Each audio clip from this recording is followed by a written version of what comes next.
Yes! This is episode 132 of MCRAE Live. How you doing, fuckers? I'm in studio today with my brother from another mother, my partner in crime, almost 30 years of friendship. We met in September of 1992 in the 7th grade at Greenbank Middle School in Ottawa, Ontario, Canada. His name is Ralph Johnson. There he is. You know him, you love him. Ralph Johnson, ladies and gentlemen. What's going on? Yeah. Hey. Ralph, how you doing, Ralph? I'm great. That's good. That's good. Just amazing. Yeah. Ralph Johnson is in the... No, it's Bruce Dale, ladies and gentlemen. What's up, everybody? You know Bruce. You love him. You know him. Oh, well, maybe you don't love him. I don't know. I'm sure there's a lot of people that don't love me. I can tell you that. You fucking... It's what happens. What happens. Man, haters gonna hate. Haters gonna hate. That's what it is. That's what it is. I'm doing the sunglasses thing today, but I realized... That's great. Yeah, it looks good. These are nice sunglasses. Yeah, they're pretty cool. Yeah, I picked them up. I needed a new pair because I left. This is actually funny. I believe if Cecil Laird is watching or Nora Hewitt is watching, I never reached out to Nora. I should have asked her, and I didn't reach out to Nora. Nora, of course, is the special effects makeup artist who is working on the Freddy Krueger makeup for me for Dylan's New Nightmare. She's so talented. Won season 9 of Face Off. She's a graduate of the Tom Savini School of Makeup. Of course, Tom Savini did all the Friday the 13th and a ton of shit in the early in the 70s and 80s. And I think he's retired now. But nonetheless, when we were doing the life cast for my face, this was November of 2019. I go over to her house and we're all over there shooting the shit. Myself, Nora, Cecil, Vince. It was a grand old time. And I think I left my sunglasses there. And, really? and I never even, and they were nice. They were like sunglasses, had like a bluish kind of tint to them and everything. And I don't know, I left them there. I think I did. And I never bothered to reach out to Nora. I never bothered to reach out to Nora to ask. Right. Well, you know, it's all good. It's probably maybe long they still gone. have them. If I ever see her wearing them in any photos, I'm like, oh, that's fine. That's cool. Whatever. You just take it as a compliment. It is. Really like that. There it is. I like these ones though because they're like a platinum. Yes. If that's fair to say, like a platinum. You know, like that high reflection like chrome has. That same high reflective quality. Yes, I got these at the mall about 2 or 3 months ago, before they shut down the malls again. And I like them, and they were only, guess how much they were? $5. $7. Not bad. That's not great. bad. That's great. Not bad at all. I'm used to buying like you know, the number of sunglasses I've gone through over the years, and I had, you know, I'd pay like $20. I, you know, went to Shoppers or some other spot, and then, you know, I'd always sit on them and I'd break them. You know, I remember I remember one year. When I was still in high school and I was working my summer job. So this was last year. Yeah, exactly.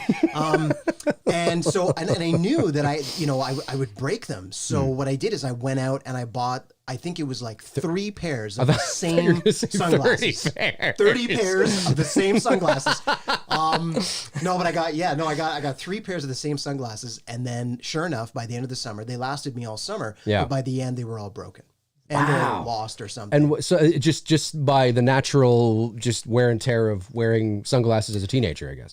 No. It was more like... got into some fights or? No, you know, I sat on them because it was an outdoor job, right? It was like landscaping. Oh, and I was working on the remember locks, that. Right? Yes. Yeah. So like here in Ontario, we have a water canal system called the Rideau Canal. And it's in Ottawa, yeah. Yeah. It extends like, you know, across a certain couple of cities or whatever. So I used to work on that, right? And they're like these lock chambers and the boats go up. They're like stairs for boats, if you want to think about like water stairs for boats. And so, you know, we'd be chilling at lunch or whatever. I'm sitting on the lock or whatever. And you know, I'd fucking sit on my glasses and break them and, you know, whatever. And it's funny. These are, and I'm an aviator kind of guy. So I always buy the aviators. Yeah. Well, I've been told over the years that they suit my face shape and they Yes. you know what I mean? Yeah. So I was like, yeah, that's good because I think they're really fucking cool. But then again, most sunglasses I put on I think look all right on me. But these ones I've always been partial to the aviators. Right. So here I am doing I'll take these off eventually. Love it. Actually, you know what? Well, and you know what I do now for sunglasses is most of the time, well, because I wear prescription, I buy prescription sunglasses.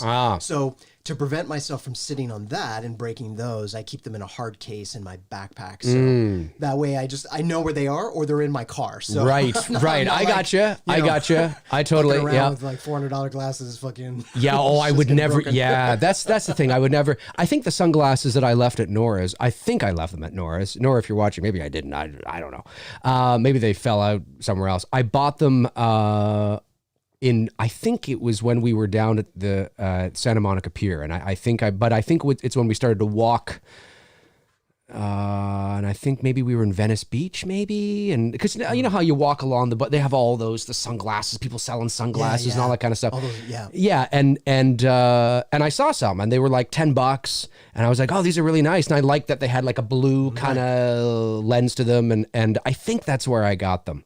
I think that's where I got them. But the previous year, so I had them for like a year, and then I left them at Nora's. I think that's the only place I could think that I left them.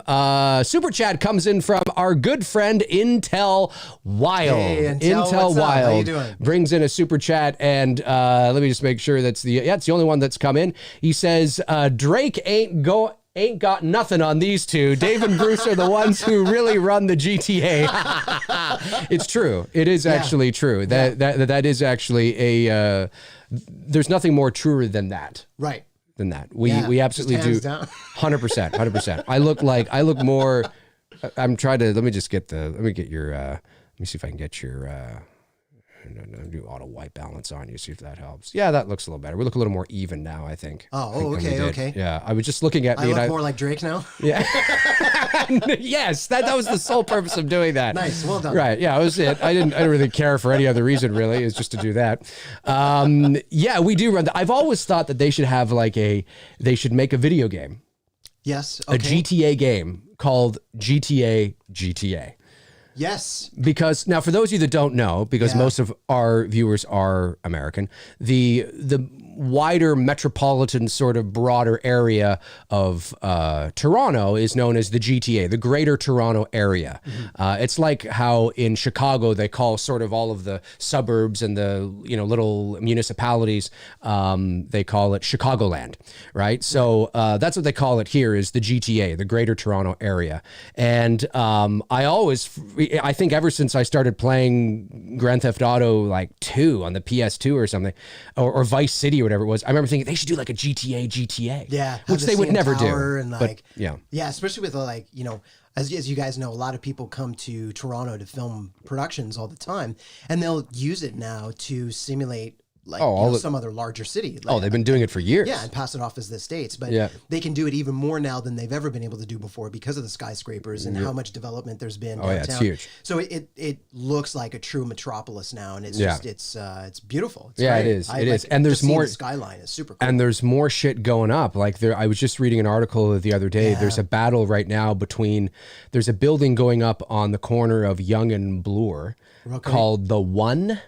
And it's going to be Toronto and Canada's first super tall. Now, the CN Tower is the tallest, building for all intents and purposes, still in the Western Hemisphere. Right. But it's not really a building, it's a tower, right? So they don't include the CN Tower in this designation. So the One will be Canada and Toronto's first super tall building, and a super tall building is anything over 300 meters. Right. So like a proper building, like a proper skyscraper, building, where there's offices and it's an office tower. Yeah. It's like condo / retail / office, whatever.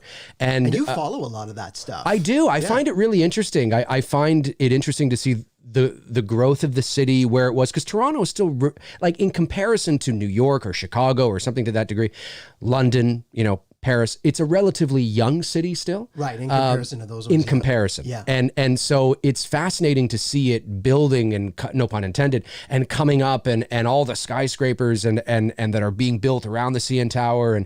And there's one I think called Sky Tower or something. It's a building being built at the foot of Yonge and Front Street. Oh, okay. It's a new sort of complex. Okay. And it's going to be like a super tall as well. Wow. So it's going to be over 300 meters, which is taller than anything right now in the city in terms of the building. Do you know how many stories that is? I think the one is going to be like 90 stories, and then the super tall, the Sky Tower is going to be like 95 stories or something. I don't know if anybody who's listening has ever been to Toronto, and if you've gone up the CN Tower, but when you go into the CN Tower, they have videos and murals on the wall, and these charts and stuff like that, diagrams, when they explain the engineering of the building. Yeah, it's fascinating. I'd love to learn about the engineering of those super towers like that. Because they have to account for, like, the buildings actually move. They do. Well, the CN Tower sways. Yeah. And what's even more fascinating, of course, the tallest building in the world right now is the Burj Khalifa over in Dubai. Yeah. And they're building another tower that's even taller than that. Wow. And I think it was at one point called the Kingdom Tower. I don't think it's called that anymore. It's called something else. But my thought is, like, how high can you go? Like, I'd be worried about, like, imagine you're up there. Although the thing is too, is that you have to keep in mind is that with these large towers, there's a certain point where floors are occupied, but then they get so thin that, like, the last, like, 30 stories of the tower is not occupied at all. It's just like a spiral, that goes up. Just a long staircase, you just walk up. Yeah, so it's just like, well, we are taller, but really we're not as the habited floors are really, like, it stops, like, you know what I mean? Yeah. But still, nonetheless, I mean, the CN Tower, when it was built, when it was completed in 1976, it's actually, I think, still to this day considered one of the modern wonders of the civil engineering world or something like that, along with the Empire State Building or whatever. That's right. But fascinating stuff, and it's still huge. I mean, it may not be the tallest in the world anymore, but it is still the tallest, like I said, in the Western Hemisphere, and it's still gigantic. I mean, to be up there is it's an incredible view. Yeah, I was just gonna say it's and there's that 360-degree restaurant. Yep. There's even a separate floor for just viewing, the glass floor. Excuse me. All of that kind of stuff. We should send an invoice right now to the CN Tower for promoting it. That's right. But But no, it's cool. Like, it's funny when I was watching. Did we go see It Chapter 2 together? I think we did. Yeah, we did. Yeah. And there's a scene I've said this before. It happens all the time, but it's funny when you recognize Toronto. Yeah. Because there's a scene when the adult I forget the guy's name, who's playing the older version of Eddie. He's in, like, I think he's in a taxi cab. Yeah. And he's supposed to be in New York, but they're clearly driving on King Street in Toronto, because I can see what was formerly Trump Tower in Toronto. It's now the Regis, I think. But I can see it. I'm just like, oh, that's just totally downtown Toronto. Yeah. You know what I mean? Yeah. The average person wouldn't know if you're not from here, of course. But but if you're familiar with all the landmarks, and there's been, like, a lot of movies. I remember there was one. I forget the name of it, but tons. You see, like, a TTC streetcar drive by, right? Or there's I forget the name of the bridge. It's that white bridge with the archway that wraps over it, right down at the waterfront in Etobicoke. I think I know what you're talking about. It's just south of the major highway here in Toronto, the Gardiner.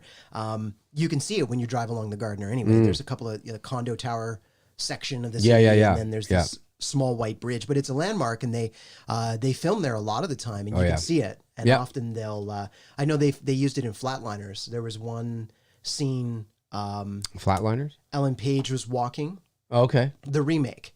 Right. They did, several years ago. Yep. But there's some shot, I forget what the sequence was, but Ellen Page's character is walking, and you can see the bridge behind her. You mean Elliot Page now? Oh, my apologies. Yes, Elliot Page. of course. We have to make that designation. Yes, I'm yes. not up to speed. I'm going to be honest. I'm not up to speed. I wouldn't apologize. Okay. But that's me. I don't. I'm going to be honest. There has to be a grace period, folks. Yeah, I've been paying attention to other things in the news. There has to be a grace period. Yeah. How dare you, Bruce? You son of a bitch! At the time, that's who she was when the movie came out. Yes. So you're not wrong. No, technically, I'm pretty sure it still says Ellen in the credits. Yes. So, unless I've gone back and changed that. But nonetheless, yeah, they do shoot a lot of stuff in Toronto, and it always, I've always said though that it's disappointing, and maybe I could understand 30 years ago, but it's so disappointing. And there's that and it's still there. It still exists to this day that we cannot have a movie set in Toronto. Although they are shooting a movie in Toronto right now called The Man from Toronto. Yes. Starring Kevin Hart and Woody Harrelson. Yep. So that's good. I'm like, yay, great. You know what I mean? I think there was that 2006 movie, was it The Sentinel or something with Michael Douglas? Yeah. Where the last half of the movie, he had to go to Toronto. Yeah. And it takes place at City Hall, and it actually is supposed to be Toronto. Yeah. But 9 times out of 10, it never is supposed to be, because there's this aversion to they believe that an American audience, if something is actually set in Canada or in Toronto, somehow it's a turnoff, and it's I mean, maybe it's changing. I guess. But it still exists, unfortunately. I mean, that is why Black Christmas, although it's a Canadian movie shot in Toronto, mind you, this is like 45 years ago, so it was a bit different of a bit different climate. Yeah. But why they have American flags all over the place, because they knew if they wanted U.S. distribution to sell it to Warner Brothers wouldn't be interested if it was set in Canada. Well, yeah. And, when we made It's Me, Billy, we purposely chose to put New York license plates on the vehicles because we wanted to, it's supposed to be a continuation of the same story. So we've got to work with what's already been set up. So we purposely made that choice to, follow, because it's supposed to be a continuation, an unofficial sequel to the original. That's right. That's right. So that's what you got to do. You want story continuity. So. That's it. And nowhere in the original Black Christmas do they specifically say what state it is. Yeah. I do know there is a Bedford, Pennsylvania, so it is entirely possible that it could have been Pennsylvania. They do get the same climate as we do here. Mm-hmm. There's also a Bedford, Nova Scotia, I believe, too, here in Canada. There are Bedfords all over the place, but we settled on New York, and that doesn't necessarily mean that the original Black Christmas took place in New York State, but we settled on the state of New York in terms of where our film takes place, because it's a state that obviously gets the same weather, the same climate, and could be completely plausible that is where the original film was supposed to be. Mm-hmm. So, and also in our film, Jess's character, she, who's to say that she didn't. She's not going to necessarily live her whole life in Bedford. Well, that's exactly it. Maybe that's she's exactly going to it. Maybe live somewhere else, right? That's she's right. going to migrate to another state. That's whatever. it. 100%. Maybe she did live in Pennsylvania. Maybe it does take place in Pennsylvania, but ours takes place in New York. Yep. So, I mean, 100%. I mean, it's like unlikely. 45 to 50 years later. Yeah, so it's unlikely. A lot of shit's going to happen in that time frame. If you're still living in now, this sounds bad. Then again, I'm probably we could going have placed her in Canada. We could have done that. We could have placed her in Canada. Maybe we should have done that. Yeah. No, I don't. Really. Let's reshoot it, Dave. Let's reshoot the whole fucking thing. Let's reshoot the whole thing. Let's reshoot the whole thing. Super chat from Aaron Anderson. Thanks, buddy. Says thoughts on the Harry Potter films. I've only seen about 4 of the Harry Potter films. I haven't seen. I don't know. No. Yeah. I've seen the first. No. I'm not a big reader, so I've seen. I don't know. I don't really. I'm sure I know they're very magical for a lot of people out there. So what about you? Yeah. I've seen them all. Probably a couple of times each, and it was a lot of fun. Yeah. I haven't read the books, I'll be honest. What brought you to see each movie a couple of times? Was it your kids? Actually, surprising. Well, yes. But the was first just time you. that I went to go see, actually went with my friend. You're a Bill. Potterhead, and I didn't even know it. Yeah. I went to go see the movies for the first time with my friend Bill, and then I watched it again at home. I own a few of them on DVD. Right. Yeah. Okay. Is Bill a Potterhead? Totally. Okay. Well, that's why then. See, that makes sense. But, I loved it. That makes sense. Like, I love Lord of the Rings. Right. I totally enjoyed that genre, sci-fi, fantasy, adventure, horror to drama. Like, my taste is very broad when it comes to movies and music and stuff. So the Harry Potter films, I thought they did a great job. I really do. The one thing, though, I don't know if fans would agree with me, but the visual effects at the time were okay. Like the very first one I remember, you can tell they didn't invest as much money because they weren't sure that it was going to do well at the box office. So when you go back and you watch the first one, the effects, there's certain effects like when something's glowing, always looks real, no sweat. Those are like some of the, you know, I don't want to say easiest effects to make, but they're the most believable out of all types of effects compared to an animated troll walking around. They would do justice to go back into the films and remaster the visual effects to bring them up to photorealistic standards because they're, you know, they were really good in the years that they were released, but the effects look a bit dated in the earlier films, but they definitely look more and more convincing the more you watch them. But all that set aside, I thought they were great. I think they're a lot of fun to watch, and I loved them. I thought they were great. I did see the first two. I actually have the first two on DVD. And I did see the fourth one, I think, in theaters. And then I think I saw like the sixth one or something at home one time. I've seen bits and pieces. But funny enough, I believe, I'm going to get this, the first Harry Potter movie is actually, when it was released in the United States, it was released under the title The Sorcerer's Stone. Yeah. But in Canada and everywhere else in the world, I believe, it was released under its original title, The Philosopher's Stone. And the reason for that is because people, I hate to say it, my American friends, but they didn't feel that the word philosopher, they felt it was too mature and not marketable enough for the audience in the States. It's true. It's true. I might have that backwards, but I'm pretty sure I have that right, because sorcerer is a very common, we know that, sorcerer, right? You can market that to an audience, Lord of the to Rings kids, kinda, right. But philosopher is a little more, has a little more of a cerebral angle, sound to it, or, you know, whatever. Totally. So, but I believe the name of the book was The Philosopher's Stone. Yes. And so, but now when you go buy it, it does have the original title. Right. Yeah. And in Canada here, it was released under The Philosopher. I think it was anyway. I think you're right. I have to fact check that, but I don't know. Because when I'll have to fact check it too. Fact check it. Bob, can we get a fact check, please? I don't have a fact checker. It's Google. Hey, Google. What was the first Harry Potter movie released under in Canada? That's not right. She's not going to get that. Sorry, I didn't understand. I didn't think so. But I found something else. Oh, fuck. Do you want to know, is the first Harry Potter on Netflix Canada? No. No, Google. Fuck. You know, that's where I wish AI... Wait, hang on. Okay. Hey, Google. So what is the name of the first Harry Potter movie? Thanks. What? Hey, Google. What is the name of the first Harry Potter movie? Here's what I understood from Wikipedia. Harry Potter and the Deathly Hallows, Part 1 in 2011, was the perfect first film. Oh. You want a little more context? Shut the fuck up, Google, and go to bed. All right. I don't have time to look it up right now. The chat room will do it. I'm sure the chat room will do it a lot quicker than this. Fascinating. Frank Riker, one of my great moderators, Frank the Tank Riker, says, Bruce, Indiana Jones versus Crocodile Dundee. Who would win in a fight? No holds barred.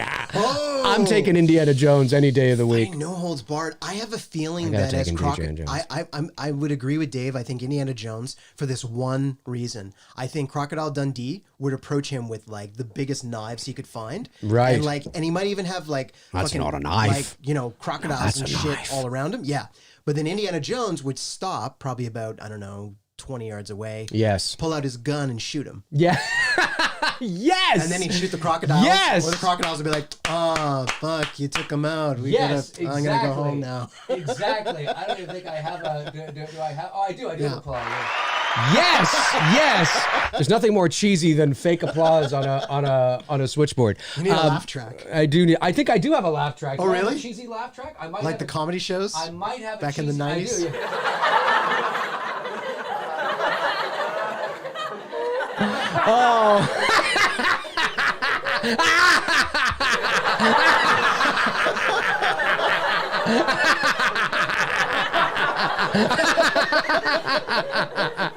Anyway, so I think you're right, though, in what you're saying.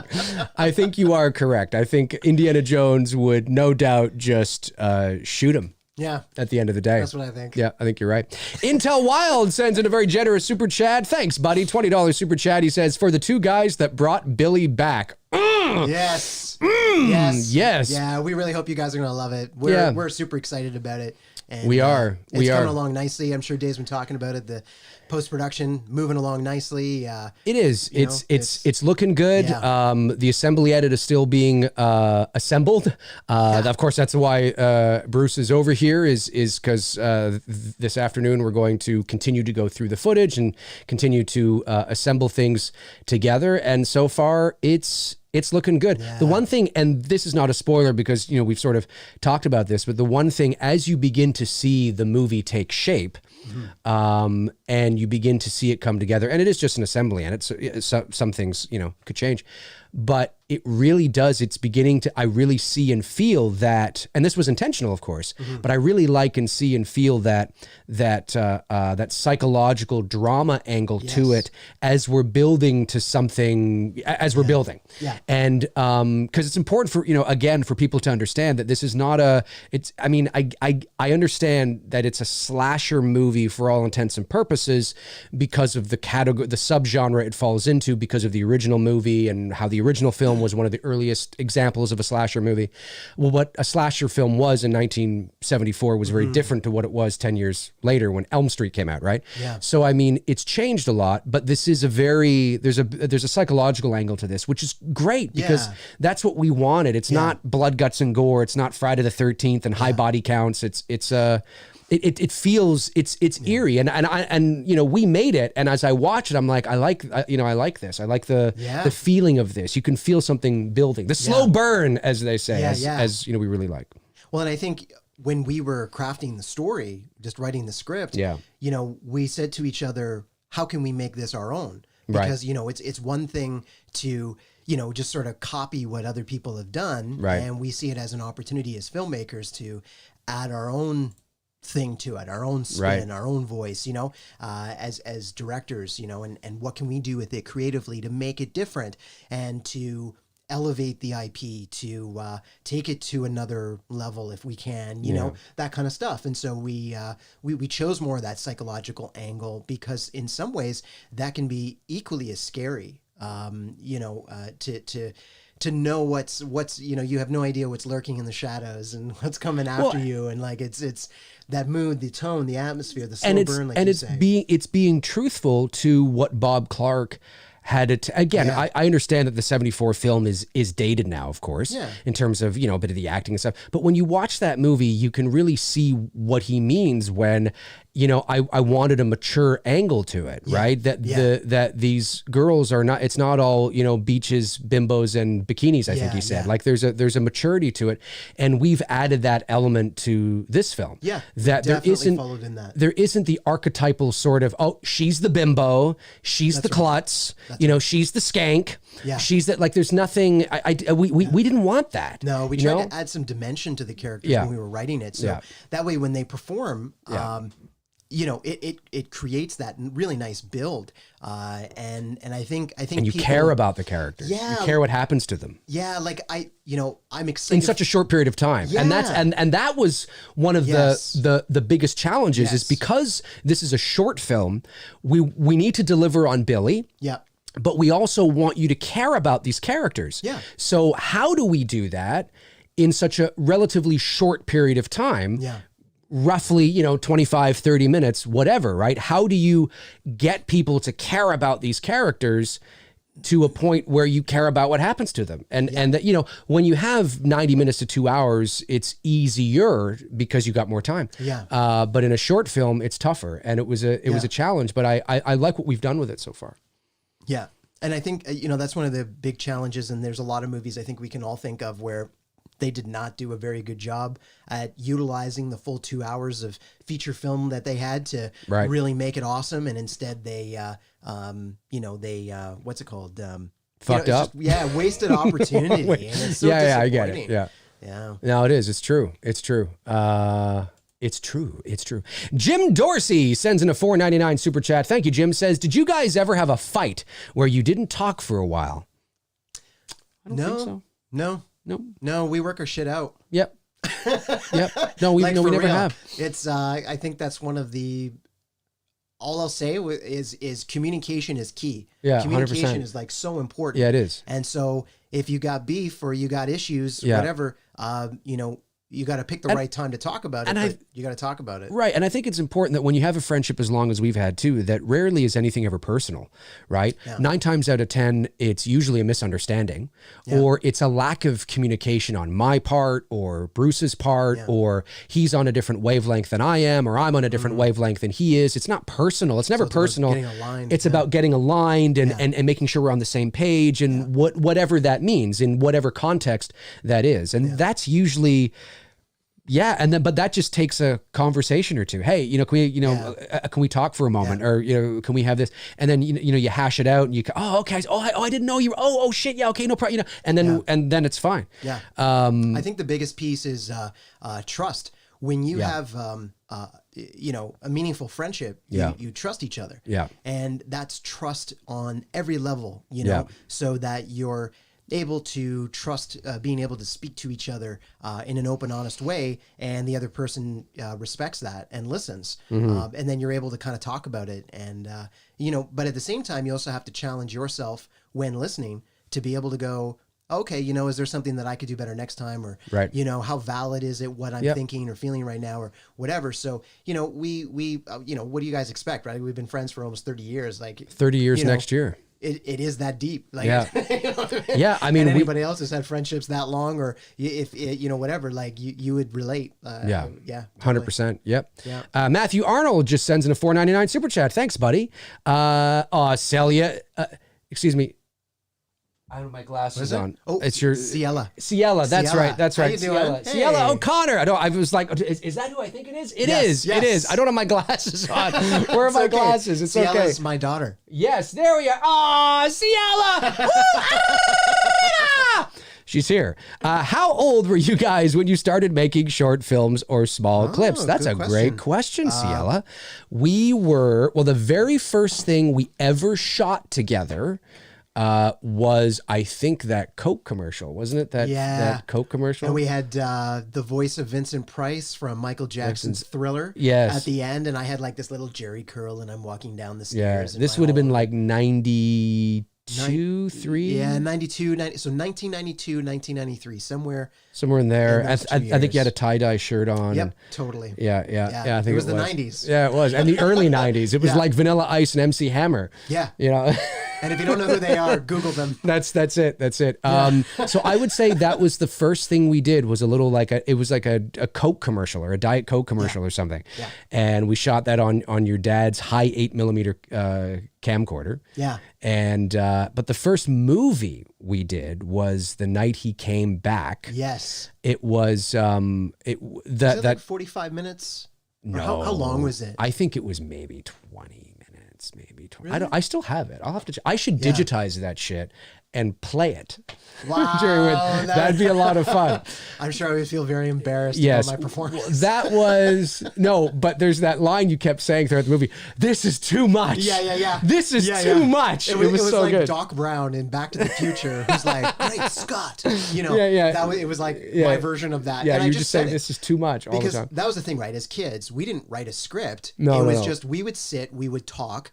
We hash think of out all the ideas, and we just memorized. It was literally just memorizing the sequence, based on our conversations, and then we just shoot it. That's right. That's all we did.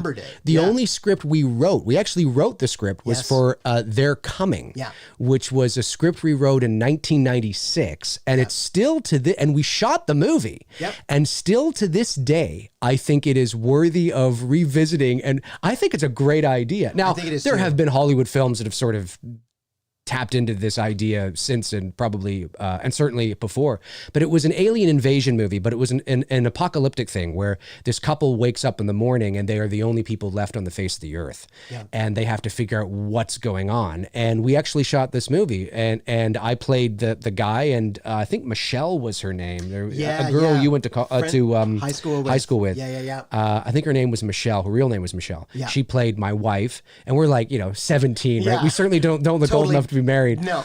But it was fun, and we shot that movie, and I have it. Your mom made all of the alien costumes for the people who played the aliens. We did we made the aliens look kind of like the typical image of the Greys. If people are familiar with that. Yep. So what she did is she made this this neck collar thing out of this stretchy material, and then we had these cloaks. There's got to be photos that somewhere. they wore, over top. And I think there was like 4 of our friends from high school we had wear this.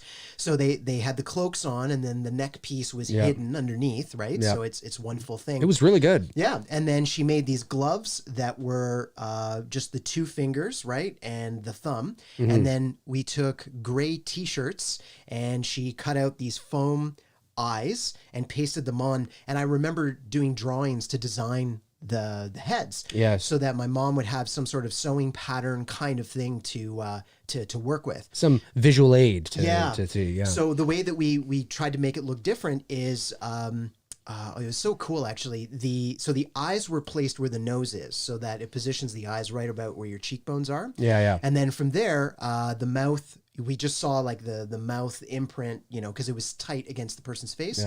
But then in the back of the T-shirt, she sewed a bunch of like foam and cotton so it looked like a stuff. big head. And it kind of had that dome shape coming off the back there. So we just could have treated it like an afro and patted it down and shaped it nicely, Picked it. Exactly. And then, just made that nice. And then, it worked, right? Yeah, we no, had, it did. Some creepy shots of them sitting at the table, and they do the slow look right at the character. Oh yeah, all that it's shit. really great. creepy. There's I think the climax, they've invaded the house and they're coming up the stairs, and it genuinely looked creepy. But that was a movie that I could totally see that being a legit thing now. I mean, maybe we shoot that. Greg, you watching? You want to shoot that? We got our next film idea here. You want to and shoot this that? is original content too. That's right. There's That's a lot right. we can do with it. That's too. right. That's There's right. opportunity for social commentary in this. That's it. Yeah. I think. It'd be. I don't know. Greg, have you ever shot an alien invasion movie? He hasn't. All right, he's on board. I don't want to speak for him, but it'd be fun. But no, so we've been making, and the movie we shot in 1994, 2 years before this, the little home, well, they're all home movies, of course. The first movie we shot was called The Night He Came Back. And of course, that was my idea because I took it from the subtitle of the original Halloween, The Night He Came, and I just added back to it. That's what it was. And I played the killer, and clearly it is Michael Myers-esque. I had a t-shirt over my face. And just eye holes. It was a white t-shirt with just eye holes cut out. And I just wore like a black t-shirt, black pants. And, it's funny though. I mean, when you, to be fair, I haven't watched it in years, but I remember watching it like within the last 10, 15 years or so.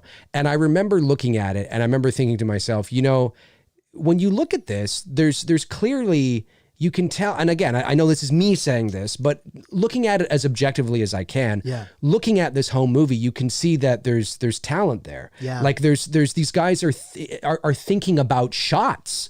Well, they're thinking about angles. We're thinking about composition. Yeah, composition. Like they're actually doing a pretty good job. You know, we had process to go with it because as we've always talked about, when you're making a movie, there's a process to it. There's steps that you've got to take in a certain order.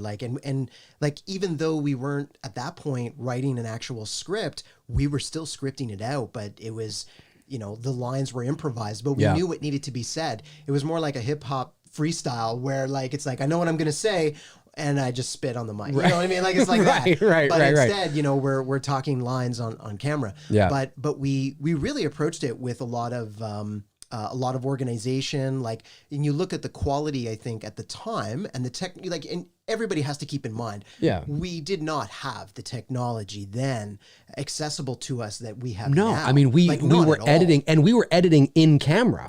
Like that's what we did. We edited in camera. So if there was a take we needed to do again, we would rewind it.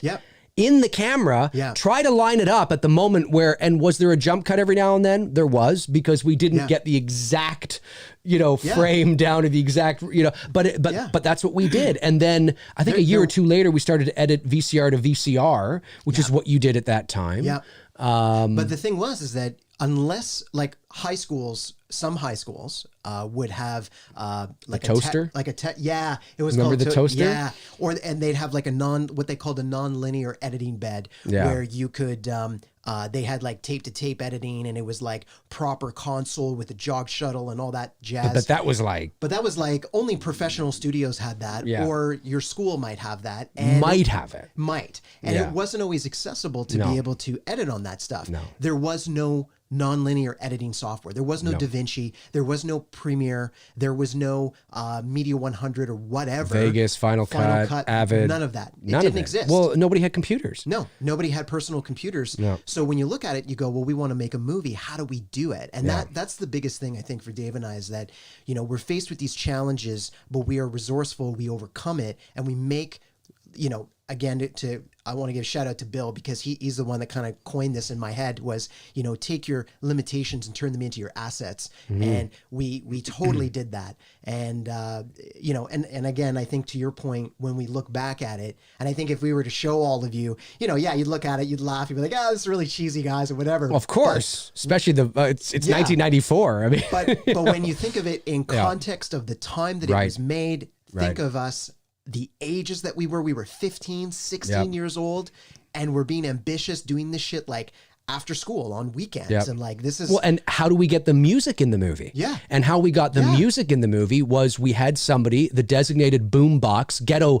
blaster guy, and we had the music on tape, and they would, and whenever we needed tape. Yes. And whenever we needed music in the movie, they would stand next to the person who had the camera. Sometimes that was me, sometimes it was Bruce. If Bruce and I were in the scene together, it'd be somebody else. And they would stand next to the person who had the camera, and they would put the speaker of the boombox, of the ghetto blaster, up to the microphone of the camera, making sure not to get the boombox in frame, but you'd have to have the volume on the boombox at just the right point, so it doesn't, peak on the mic of the camera, and it's not too low as well, because you still want to hear people. You want to feel like the music's in the movie, not coming from a fucking ghetto blaster, right? And so you had that there, and then you would hit play, and then you'd have and then that's how we did the music. That's how we did the music. And if we had to do the take again, it was rewind everything 100% back to firsts. Yes, that's right. First positions, please. And there we are. It was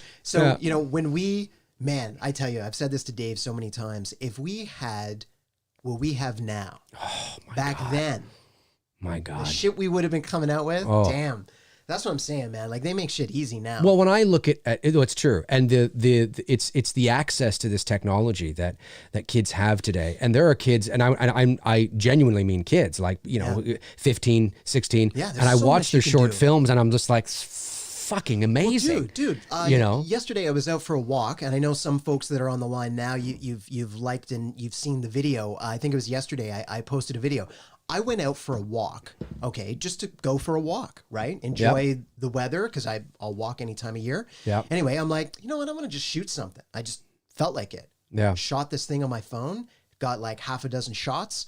There was no story in mind. I just cut it together afterward. And it was just intended just to be like a throwaway thing that you do. That's it. But it was like, I just edited that in Adobe Rush on my cell phone and used some available music. That's it too. They have like little cell phone, like Adobe Rush. I mean, the fucking shit you can. It's I wild. Never could have done that when we were teenagers. No, well, there were no cell. Well, I mean, there were cell phones, but it wasn't. It didn't exist. No. It just didn't exist. No. And no, we made. Well, we did a lot of stuff, but the movies we made as kids was The Night He Came Back. The Night.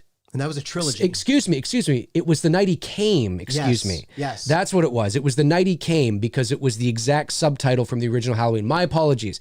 The first movie we did was called The Night He Came. The second movie was called The Night He Came Back. And the third movie was called The Night It Came to an End. And we also did They're Coming. We did Secret Agents. Which was our action movie. We covered every genre, man. Yeah, we did. And we were Secret Agents, and that was hilarious. We had like air pistols and like... Yeah, we had like BB guns. Like the smoke coming out. So they had like the little compressed air canisters in the... in the what's it called? In the... chamber or whatever? The whatever. Fuck, you guys know. You guys know. The handle of the gun. I'm not a gun person. Anyway, they were BB guns. So you can see the smoke coming out the end, which was great.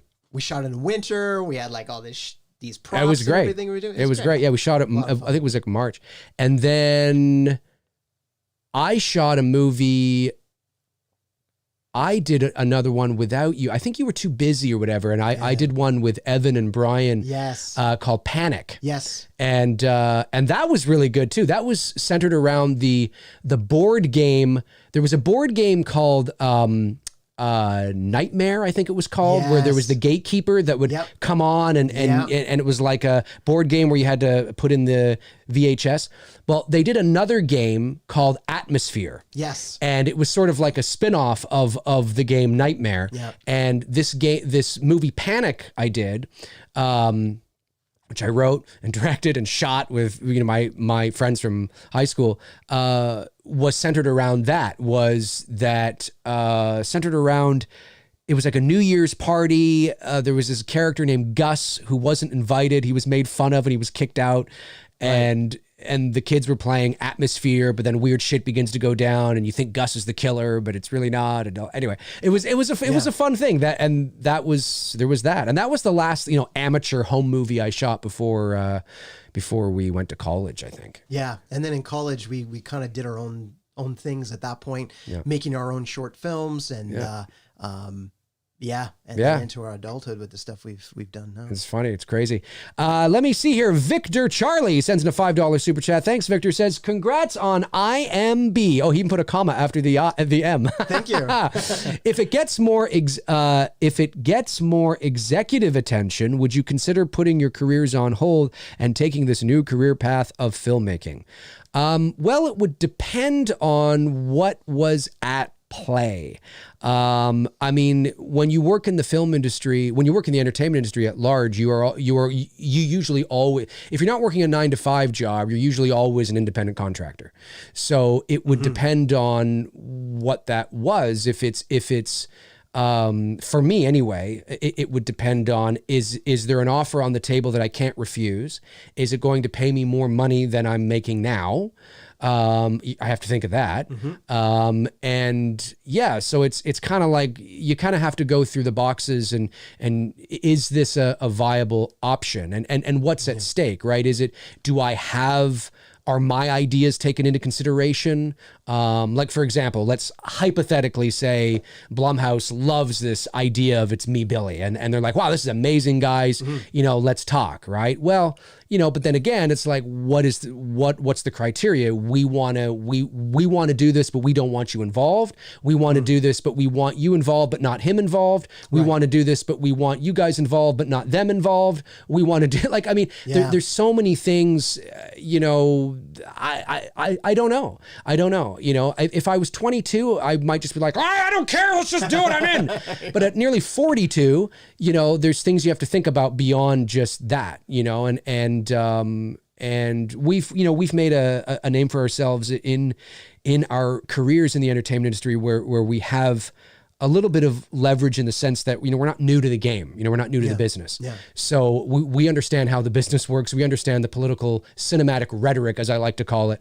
So it's a good way to put it. Yeah. So it would depend. It would depend on what was at stake, and what was involved. But certainly, I mean, if somebody was like, wow, we really like what you guys did, we'd like to talk. I mean, I'm listening, I mean, and I would be exactly the same. Yeah.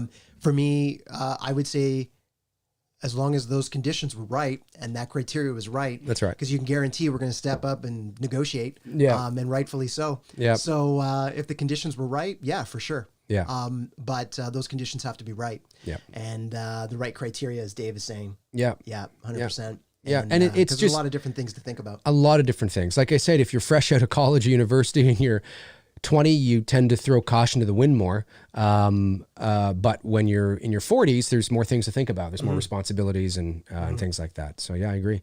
Oliver Mercer sends in a £10 super chat. Thank you, Oliver.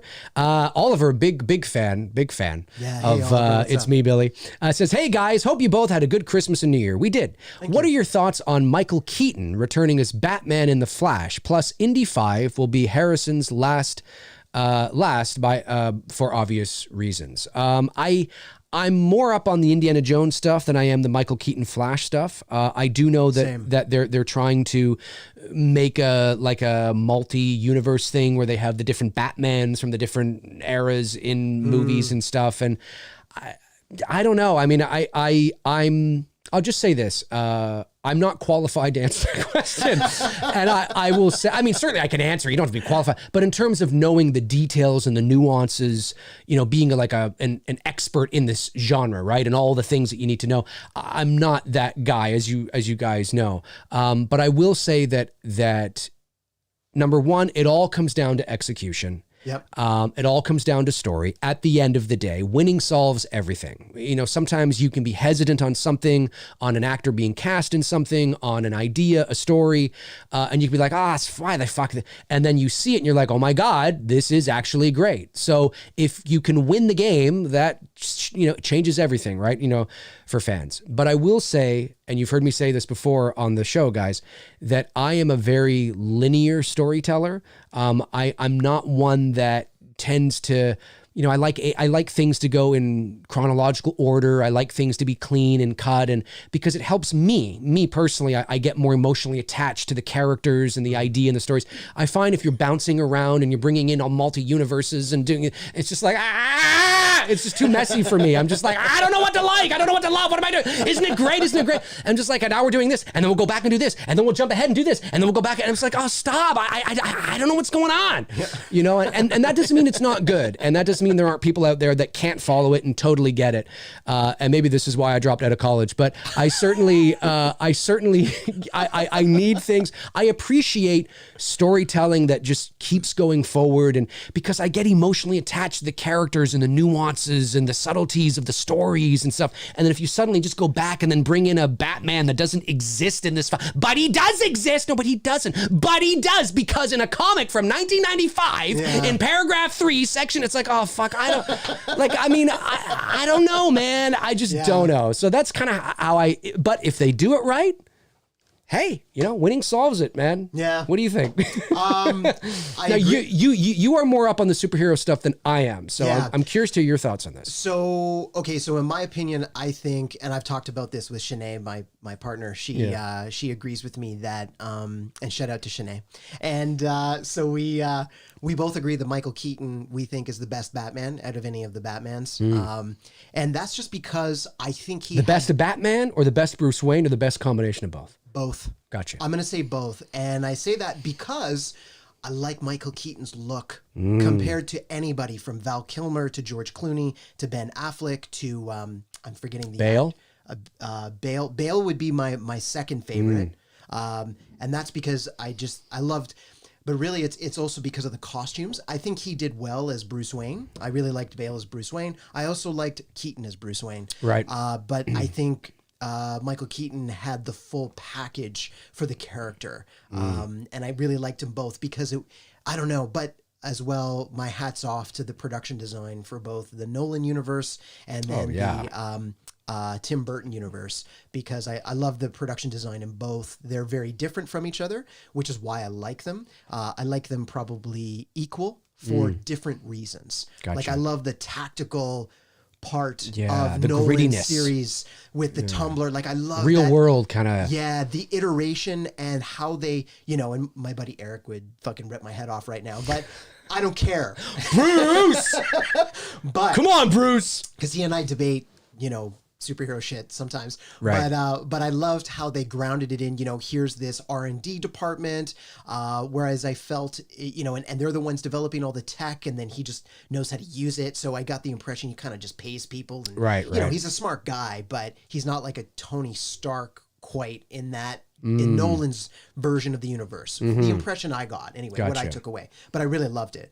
And then Keaton, and Tim Burton's iteration, it was like, again, the production design, what we saw, Jack Nicholson as the Joker, like again, him and Heath Ledger, like it was just, fuck man, like I like them both just as much for different reasons. Gotcha. And, but I don't know, bringing Michael Keaton back, I'm going to be honest, I'm not up on that. If they're going to do the same thing they're planning to do with the Spider-Mans and the Marvel thing, I don't know, man. Like, I think that is what they're probably doing. Guys, it's like it seems, and maybe, listen, I know there are guys my age and older that don't feel this way, but I'm just saying maybe it's, I don't know, but it feels so saturated and convoluted to me.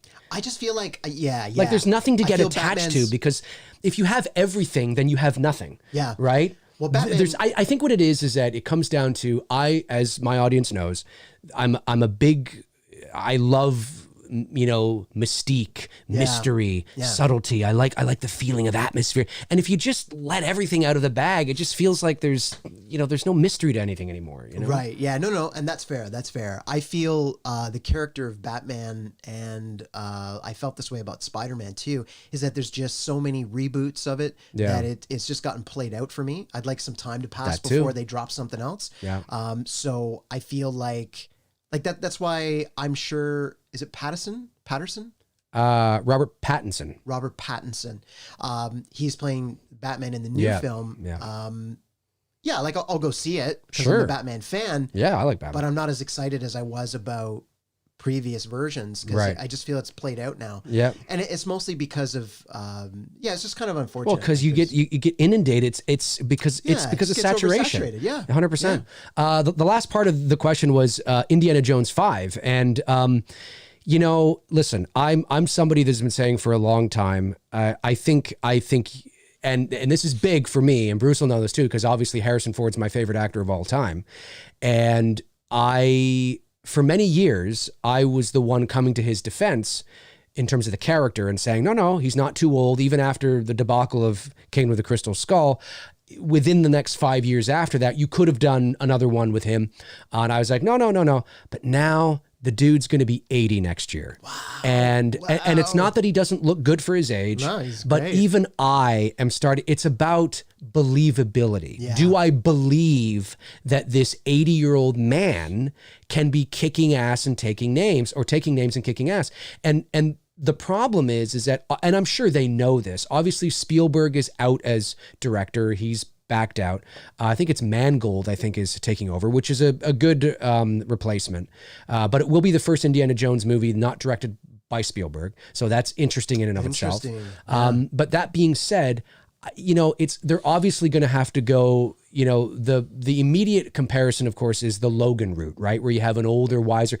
Sure, but even Hugh Jackman as Logan wasn't 80, or in Logan, I should say, wasn't. They aged him. Like, he is still great shape. But even in that movie, he's not supposed to be 80, right? There's a big difference there. Yeah. It's still believable. He's an older, retired, kind of rugged kind of guy. In Logan, he's maybe you believe he's in his 50s now or something, right? But he's also a mutant with superhuman powers and superhuman strength. Indiana Jones is not that. That's it. So I mean, I get the comparison, but it's still apples and oranges. And I'm just kind of like, I mean, obviously you're going to have to make it more of a nuanced spy thriller where he uses his wit and his smarts more than his brawn.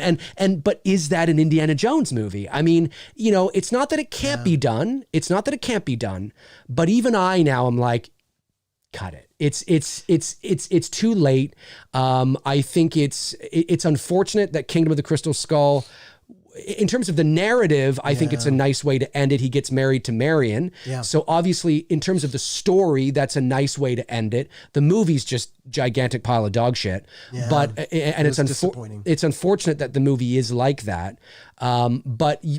But when you think of the narrative and how it ends, it's like, you know what? Okay, there is a conclusion. He married Marion, right? So I mean, who better? It brings it full circle. Yeah, maybe like just kind of leave it there, and recast. And no, I don't think it should be Chris Pratt. There's this thing for Chris Pratt. I think he's too jock boyish. I was just going to ask, is Shia LaBeouf being brought back? No. Oh. But here's the thing and I've said this for years. I think.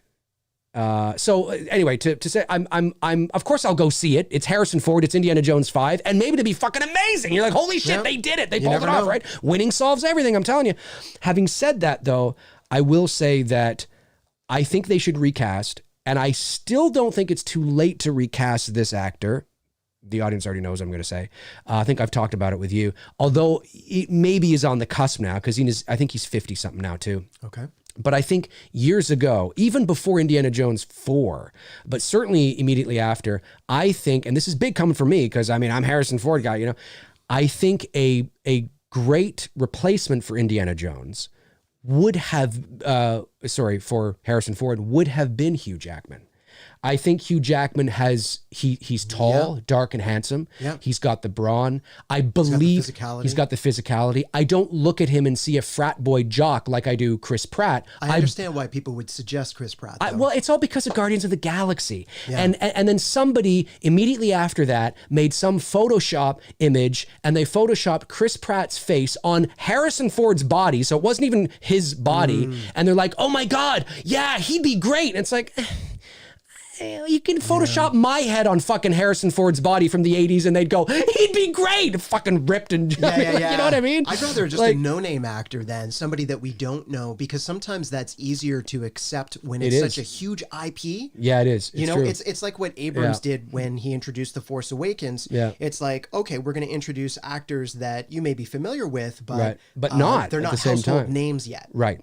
No, it's a smart creative choice, but I've always thought Hugh Jackman because I thought that I look at him and I can believe that he's a university professor. I can look at him and I can believe that he's Indiana. He's got the wit, he's got the sarcasm, he's got the physicality. He's a good actor, you know. And I think you could have, and maybe even still, be able to dish out 3 movies with him. What do you think if they put maybe someone like Patrick Stewart in? Yeah, why not? I actually think they should put James Earl Jones in the role. And I mean, he's 90 something now, but I think why not? Yep. And I think just put it, I mean, you know. Maybe Harrison Ford will play himself as an older aged Indiana they do Jones. A flashback? And most of the movie will be computer animated Harrison Ford, and they'll do the face mapping. A complete computer, like the body too. Everything. It's not even a real guy. No. It's a complete... It's like Avatar. It's a complete... Motion capture, digital studio. Right. Can you imagine how... Complete CG character. That'd be terrible. But I think it's but anyway, I don't think they will go the Hugh Jackman route because I think when they do reboot it, they are going to want to go with somebody younger, even younger than you and I. I think they're going to want to go like somebody who's 30 or something. They want to extend the franchise. Yeah, I would even say maybe, I don't know, somebody like Daniel Craig. Am I saying his name right? Yeah, but he's too old to be Bond now, essentially. Yeah, so I don't think I think Daniel Craig, I mean, maybe if he was a bit younger. Yeah, maybe 15 years ago. Like I think if he had done Jones instead of Bond, right? You know, yes, I could see that. Like that's again sort of in the. I think Hugh Jackman would be a better Indiana Jones though. Okay. In terms of the look and the style, the wit and the charisma that he can bring, I think he'd be better. But I don't know. It's all about story and whether I'm going to believe that this 80-year-old guy can be Indiana Jones, and we'll see. And I love Indiana Jones, one of the greatest icons in the history of cinema. I just hope they don't embarrass him or the character. Yeah. Let's see here. Alec Shambach, I think I'm saying that right. Shambach, $4.99 US super chat. Thanks, buddy. Says, have either of you have either of you been to Banff? I've been to Canada once to explore Montreal and Quebec. Would love to see Alberta. Good luck on post 4. It's me, Billy. Thanks, buddy. I've never been to Banff. I've been to Vancouver. Neither have I. I've never been to Alberta, actually. I've been to Alberta. I've been to Calgary, but I haven't been to Banff, but it's gorgeous. Yeah, all the photos and everything. I'm sure you're probably already aware, there's a major annual film event where, you know, producers congregate and filmmakers and festivals. And, you know, it's one of the events to attend on an annual basis here in Canada for the film industry. But, yeah, very expensive to go, but beautiful landscape. Scenery is unbelievable. Yeah, I know a number of my colleagues go. Well, you know, prior to COVID, of course. Yeah. It was canceled this year, and may very well be canceled this year too. I don't know. Yeah. I don't know. I'm just anticipating, looking at the way things are in the world, which is fair. But yeah, it's beautiful, and I would suggest when when we're in a post-COVID life, hopefully, you know, and things have calmed down and the virus is under control and or, you know, eradicated, whatever the situation may be. If you get a chance to go. It's a beautiful spot. Oh, it is. It's unbelievably beautiful. Matthew Arnold sends in a $4.99 super chat, says, "Hey, Dave, I have a girl coming over tonight to watch Halloween for the first time. Okay. She doesn't like scary movies. I can't wait for her reaction." Amazing. Well, Halloween is a good first movie. If your girlfriend or anybody doesn't like scary movies, the original Halloween is a good movie to show somebody because it's, you know, it doesn't have the, of course, it's a 1978 film. So it's dated. It's my favorite horror movie of all time, of course, but it's dated. You know, it's a slow burn. It's more of a mystery, you know, thriller kind of film. It's not overly scary, not today by today's standards, right? So it's still scary in the sense of, wow, imagine this kind of thing fucking happening. In 1978, if we had seen this in the movie theater, we all would have been like, oh my God, and not be able to sleep that night. But of course, that was, you know, 43 years ago. So I think Halloween's a good first movie, or a good movie to show her if she's scared of scary movies. I wish you luck. Yeah, good luck. Yeah, come on. I think those are all the super chats for now. Great stuff. All right. What else we got going on? Some non-super chat questions coming in here. Robert Thidoff says, Dave and... Should be okay. Mm-hmm. We are, let me see if we're back. 1 second. We are...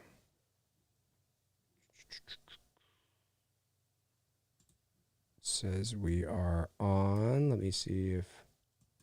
Yeah, let us know if you guys can hear us talking. We had a little technical difficulty there. We're back now. We're back. I think we are back. Little technical glitch. We got disconnected, unfortunately. Yeah.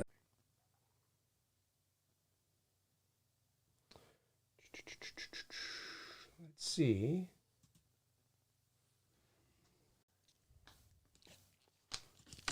Wants to go live and then it just dies. And I don't know why. It's just so... Do you have to reboot the software? I've already rebooted it. Let's see how long this lasts. All right. Says we're streaming. Okay. But I don't know if we're live yet. Says, oh, back now. Don't know how long this is going to last. Okay, well, good. Yeah, if you guys can hear us and see us. My apologies. You know YouTube. And again, it really is YouTube. That's the thing that people don't understand. They go, Dave, you need a better internet connection. I have the fastest internet that you can purchase. I have an incredible... Can you guys still hear us? Can you hear the audio, but just not see the video? No. It'd be everything. They'll be able to hear and dead again. See, but there's a delay as well, right? So they're saying and dead again. That happened just a couple of seconds ago. We're live now. They'll be able to hear us now, but we won't see it for a couple of seconds when they start saying, "See, you're back." You're back. Awesome. This keeps happening. Yeah, no, it's YouTube, and I don't know. Every now and then, I can have like flawless streams for like 3 weeks, and then all of a sudden there could be like a week where it's like, no, we're gonna stick a fucking fork in your fucking thing and fuck you up. Yeah, that's weird. So frustrating. And what's more frustrating is that I have no control over it. Because if it was my internet, like I gotta update that damn internet. You know, I gotta update my damn computer. You've got great internet. Like seriously, guys. Like it's a pro setup. Yeah. So it's not, and it happens, and I see it happening to others as well. Like I'll see other people doing streams, and they're like, "What the fuck?" And I don't know if it's because of the pandemic and everybody's on, or if YouTube's trying to fuck things up, or what's going on. But it happens, and it happens. It seems to happen to me more than I would like it to happen, because people are like, it always happens. It doesn't always happen, obviously, but it happens enough to me where it's frustrating, where it's like, and I'll just be getting like, I'll be going, you know, and the stream will be going for like an hour and a bit. And then all of a sudden YouTube just decides to go, you know, and it's like, what are you like? And I have no control. Like if it was something on my end, then I'd be like, oh, I have control over this. Yeah. Right? Yeah. But when it's YouTube, whatever connection, whatever they're doing, they decide to fuck off, and I have no control over it. I just have to sort of wait like we were doing. Hopefully, I mean, obviously people will leave the stream, right? We had 100 and something people watching. We got 32 right now. Naturally, I would leave as well. You know what I mean? Yeah, you don't know if it's coming back. You don't know if it's coming back. So all you can do is just kind of wait, restart the software. The good news is that with YouTube's new streaming thing they have is that it will just automatically stream to the same stream feed.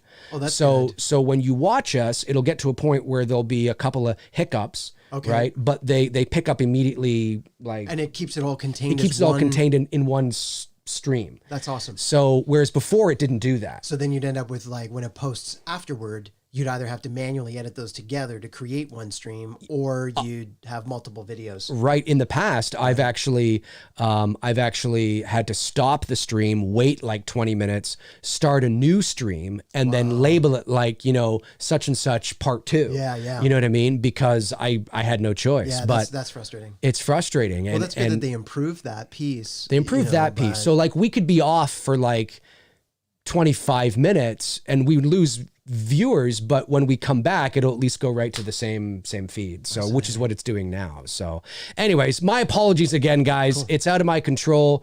It seems to be okay at the moment. Let's keep this going for a little bit longer and make up some of the time we've lost. David Lee Barron sends in a super chat. Thanks, David. Says, to our Lord and Savior, Bruce Almighty.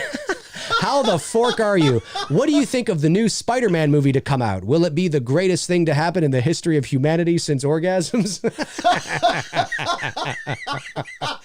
That's a pretty strong comparison. What is the new... I don't think it's going to be quite as amazing as that. No. The Amazing Spider-Man won't be as amazing as that? Is that what you're saying? Right, that's right. But, you know what? Okay, I have two thoughts, right? I have one, they could make it pretty cool if they keep, Tobey Maguire and Andrew Garfield's versions as more of, I don't want to say cameo, maybe a little bit more than a cameo, but that they're not trying to, my concern is them trying to fit too much into one movie. And that never goes well. They did that with the third Spider-Man movie when Sam Raimi was directing it, and they introduced Venom, and then they also had, I think it was Sandman, or I forget the character's name. Oh, Spider-Man 3, yeah. Oh, yeah. And it ruined it because it should have just. Then they were also doing the Black Spider-Man when he was taken over by the symbiote, and it was it was too much in one movie. Right, it really was. It was like it needed to be just Spider-Man and Venom. Venom really deserves his own thing. I'm disappointed though that Raimi never got to do Spider-Man 4. Because it would have been interesting, and Raimi had a disagreement with the studio, and he was like, okay, I'm out. And then when Raimi left, Maguire was like, well, I'm out. Yeah. So then it was like, well, then that's it. Like you can't, you know what I mean? But I agree with you. I don't know. I think Tom Holland is a good Peter Parker. Oh, I think so too. And I think he's a good Spider-Man. I think so too. But I have trouble. It's like, how many, it just seems like, I don't know. For me, I like getting emotionally attached. Like, imagine if in the MCU, what's his face? Robert Downey Jr. was Iron Man in the Iron Man movies, but he wasn't Iron Man in the Avenger movies. And then you had imagine if they kept switching. And I know that that's not the exact same because they've rebooted the Spider-Man universe, but it's that kind of thing where I think people get not just attached to the characters, they get attached to the actors playing the characters. Yes, absolutely. And that's why I like linear storytelling, is because there's that build up. You build to something. Yeah. I enjoyed I two things. One, I'm intrigued by Doctor Strange being in the movie, and I'm excited to see what they do with him. I really like his character, and I really liked the first Doctor Strange movie. Right. And I'm excited to see the sequel, the second Doctor Strange movie. Yeah. And I'm curious. Dr. Peculiar? Yeah. And I'm come on, everybody! Wasn't that fucking funny?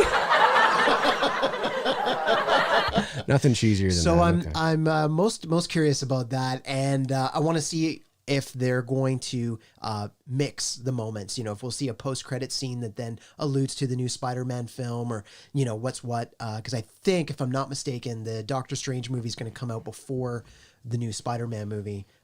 Maybe I've got that backwards, but you can let me know. Yep. So I don't know. See, my other thought when I learned that they were going to introduce those versions of Spider-Man, I watched Spider-Man Into the Spider-Verse, right? The animated movie. And I thought it was great. I had a lot of fun watching it. Thought it was really fun. Like the concept that they introduced. But I like those cerebral ideas that play on concepts of quantum physics. I love that shit. Right. That's one of the reasons why I'm a big fan of Christopher Nolan's work, because every film he does plays on a manipulation of space and time and it's cerebral. Capacity. It makes you think. Yeah, really it's about the bigger picture and yeah. Quantum physics and all that stuff. It's the cool. future, right? It's the future. It's one of the many future aspects of human society, hands down. And and quantum physics has changed the way that we look at the world and what's going to happen with us in the future. But I would be curious to know. I don't know. I'd be curious if they brought some of those Spider-Man characters into this movie, because then it would follow the path of what the MCU has always done, where they integrate the characters, right? My only concern is that is it getting be too convoluted? Much? Yeah, too much in one film. Will it be that, or will it be just right? And I think they've got to strike a balance if they're planning to introduce. Or will it be an amazing movie like The Last Jedi? Right. Can I say though, Mandalorian, fucking love it. Mm-hmm. I'm a huge fan of what they did at the end, season 2. And I just love the series. I've watched all of the behind the scenes making of too as well. What they're doing, that is the future of filmmaking. There's a new Pixamundo I read yesterday has introduced a full virtual studio here in Canada. Amazing. And it's I don't know if it's as big as the volume that they have in the States, but but still huge. And it's great stuff. I've watched some demos and it's incredible technology. But the Mandalorian, and I'm excited for the Kenobi series. I'm not gonna lie. I'm not excited for 50 to 60% of what Star Wars has announced. I'm very skeptical. But I love what they did with the Clone Wars and how they added more episodes to integrate into the Mandalorian and then introduce those characters and carry the storyline through. Love that. I get excited about that kind of stuff because I watch everything in the order that it's released. So I take joy in watching linear storytelling. And then it's yeah, but in the end, it's kind of, you're sort of watching it out of order technically. But then technically, right? Yeah. But then I love to see how well are they going to fill in the blanks with the puzzle? How are they going to make those puzzle pieces fit? Mm-hmm. And are you going to make it cool or are you going to make it suck? Mm. And it's actually quite a huge creative challenge to put yourself with as a filmmaker. But it's I don't know. I'm curious. I'm very curious. I got you. Yeah. David Lee Barron follows up with another super chat and says, "Dear Dr. Mother Forker, what do you think of Cobra Kai Season 3? Well, Tony and I are going to be doing a Two Dudes where we talk about Cobra Kai Season 3. So I don't want to give too much information here. I don't know if you've been watching any of the Cobra Kai stuff. I haven't watched it at all, to be honest. I like The Karate Kid as growing up. I wouldn't say it was one of my favorite movies, nor is it one of my favorite movies of all time. It's Tony's favorite movie of all time. Uh-huh. But when I started watching season 1 a couple years ago, when it was on YouTube Red, when it was, that was a thing. I really enjoyed it. I thought it's cheesy, but it's self-aware, but it knows exactly what it's supposed to be that way. You know what I mean? So, but it's fun, and certainly it is more fun if you are a gigantic fan of the original Karate Kid series, right? Because you'll pick up on the nuances and the details and the Easter eggs. And that's where true fans have a lot of fun with 100%. Yeah. And I know enough that I'm like, oh, that's cool. Oh, I see what they did there. Yeah. So I really liked season 3, and I'll talk more about it. It's not everything I like, but I'll talk more about it with Tony when we do our show. I don't know when we're going to do it, maybe in a couple of weeks or so. Real Reveal says, Bruce, did you have anything supernatural happening at the house when sleeping? Dave told us about the history of the house. It's me, Billy, the murder-suicide that happened there. Oh, yeah, so I told everybody that, it's funny. there was for those of you that don't know, there was in the house where we shot It's Me, Billy, there was a murder-suicide that happened there in the fall of 2016. A local counselor, I think. He lived in the house. He'd been there for years and years and years and years and years. He was an older guy. He was murdered by his daughter's boyfriend. His daughter's boyfriend came to the house, shot him, murdered him, shot her, then turned the gun on himself, killed himself, but I think she survived, if I'm not mistaken. Right. And John, the owner of the house now, told us that when we did our location scout at the beginning of the summer. And he was like, I just got to tell you, just in case that, you know, and kind of like what you do, I guess, if you're buying a house, right? You want to know the history. Yeah. And I was like, wow, that's amazing. You know, that's so cool. I mean, not cool. I mean, obviously the event isn't cool, but I mean, that's like, wow, like that's like, holy shit. Like, you know what I mean? The stuff the movies are made of usually. Right. That's what I mean. Yeah. You're not used to it being a reality. No, exactly. Like, holy shit.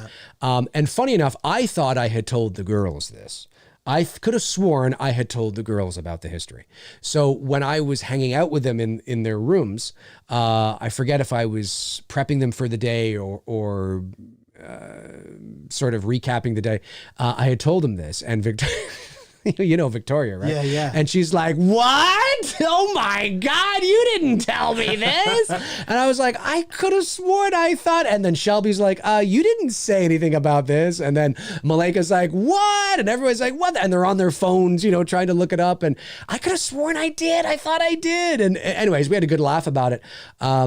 But funny enough, even knowing that, I slept like a baby. I didn't feel anything weird. I asked the girls if they felt kind of, they're like, no, they felt fine. Yeah. I didn't feel creeped out in the house or anything. So no, I slept in the laundry room. That's right. In the dryer. Yeah. You were actually in the dryer. Every night you would get Curled into the dryer. Up, fetal position. That's right. Yeah. And I'd rotate. That's right. I put it on the slow cycle. So it was more like bum bum. Bum, bum, yeah, bum, it was bum, more soothing bum, bum, as bum, opposed bum. to the and I could hear it. Yeah, I could hear a bum bum bum bum bum bum bum bum. How was your head in the morning though? Was that a little? I got used to it. Yeah. Okay. All right. I got used to it. Fair enough. But no, for real, I did sleep in the laundry room on an air mattress. You did. Yeah. But no, it was good. I heard a few like creaks and cracks throughout the night. It's an old house. You know, I just assumed it was somebody getting up to go to the washroom or something like that. Yeah, exactly. You know? Well, it's an old house too. It's the winter, so I mean, you know. Yeah. But it was actually, it's like super quiet. Yeah. I slept like a baby. It was great. Yeah, I didn't, and I asked the girls, like I said, if they felt anything or whatever, and they're like, no, there wasn't any. Not that I know of. I mean, when we talked to them again, I guess I could recap and say, did you feel? But I don't think they did. I think if there was anything major, they would have said something. Yeah. I think they would have said something. These are the kind of girls that definitely would have been like, so last night, you know what I mean? So I don't think they would have kept that inside. We'll ask them. But we'll ask them. Interview question. Just to double check. That's right. That's correct. Frank Riker sends in a $5 super chat, says, for the sexy MFer Bruce Dale in the studio. At the end of every show, Frank usually caps off by saying he'll send a $5 super chat and he'll say, for the sexy MFers in the chat. And so he's thanks, Frank. Tipping your hat to this to you today. It was great. That's great. Thank you. We'll go a little bit longer just to make up the time, but I think we're pretty much on par there. Yeah, just a few more minutes and we'll be good at the 90-minute mark. Demand Hammer AR-15 for life says, Sir Dave of Toronto, have you and or Bruce seen Bone Tomahawk? And if so, did you like it? I personally think it's spit on my neck. Fantastic. Never heard of that phrase before. Never heard of that. No, I haven't seen Bone Tomahawk. Have you seen it? I have not. I have not seen it. No, I've not. I'm going to look that up though. Yeah, for sure. Let's see here. Cody Snyder says, what are you doing in my dryer, you damn son of a bitch? That video is, he's talking about, there was I did a video where I put my phone in my dryer. Okay. And I shot myself opening the dryer, going, what are you doing in my dryer, you damn son of a bitch? Just stupid. I guess that reminded him of that. Can you imagine if you were actually in the dryer? Yeah, you had to come wake me up every morning. I had to come wake you up in the morning and it's like, what's going on? If you were actually in the dryer, it would be like, you probably hear the engine. Yeah. And I'm trying to imagine. Nobody would be able to sleep at night. Can you imagine the conversation in the morning among you and the cast and the crew? All right, so who's going to go get Bruce? Who's going to go, fuck, I got him yesterday, man. I could just go and get him. This is fucking weird. Yeah. Like, why is he in the dryer? We hear you upstaice. Help! I can't get it. Why are you not just lying on the air mattress, Bruce? It would have been less weird if I slept on the counter. Like, honestly. Out of all choices to make, yes, there's a counter, there's a floor, there's the dryer. Yes, it would have been Why less. the dryer? Yes, it would have been less weird seeing you lying. This is how crazy it would have been. It would have been less weird seeing you lying on the island in the kitchen. Yeah. With Emma and the caterer. With a pillow and a blanket. Yes. With Emma and the caterer setting up our meals around you. Right. Like you're the centerpiece. I don't even notice. You don't even notice. No. And we go get our food. We're taking the sandwiches and like the a centerpiece. Yes. That would be less. That's fucking weird. Yeah. And that would be less weird than you sleeping in the dryer. In the dryer. With it on. Oh, I need the white noise to sleep in there. Yeah. You fucking gong, gong, gong, gong, gong, gong. David Lee Barron says, to our Lord and Savior Bruce Almighty, sing with me. Hey, Macarena. Hey, I'm the boom, bada, boona, bada, boona. That was huge when we were teenagers. Yeah, I remember that. Fuck, I remember doing huge. The dance, the whole thing. Oh, that was my great. God. Good memories. Or maybe. I don't know. I just remember being at school dances, and that as soon as that came on, people were like, "Yay!" Yeah, everybody went nuts for that. Kids today would be like, "What the fuck is this?" Yeah. The fuck is this shit? They totally would be like that, 100%. Evil Alex says, if It's Me, Billy was a full length film, would it still be the same story, just more scenes and kills? Same story, yes. Yeah. But obviously, if it was feature length, like say 90 minutes, I feel this is kind of hard to answer without giving away spoilers. It is. It is kind of hard to answer. It is. How about we just say short answer yes? Yes. And short answer yes. Once we release the film and you've all had a chance to watch it, ask us that question again. Right. Good guess. Yes. And then we can answer that in more detail because we don't want to spoil anything. That's correct. Yeah. That's correct. Yeah. Matthew Arnold says, I can tell you guys are best friends. You remind me of my best friend or boyfriend. I'm assuming you mean best friend because we're talking about him. Who knows? You might mean boyfriend. My BF, best friend, let's say, back home. Cool. That's awesome. Oh yeah. I mean, this is, this chemistry is 30 years in the making, folks. That's right. And we used to, like, when we were kids, when we were teenagers, we used to record ourselves on audio cassette, on audio tape, doing shows like this. Yep. But it's just on audio, and we would pretend we were doing like a radio show, and we would play music, and we would do silly voices and characters, and we'd act out scenes and 100%. And we even did passages like parts of the show that we did. We would do it like a radio play where we had those voices, the characters. There was like plot lines, and and a lot of it. Well, pretty much all of it was improvised. That was the big thing with us. It was always improvised, and then just like the movie making before we started writing scripts. Yep, 100%. And do you remember what the name of our radio station was? I remember what it was. Nurple 99.999. Hey Butch. Right. It was a little ridiculous. Remember, we were teenagers. We were young.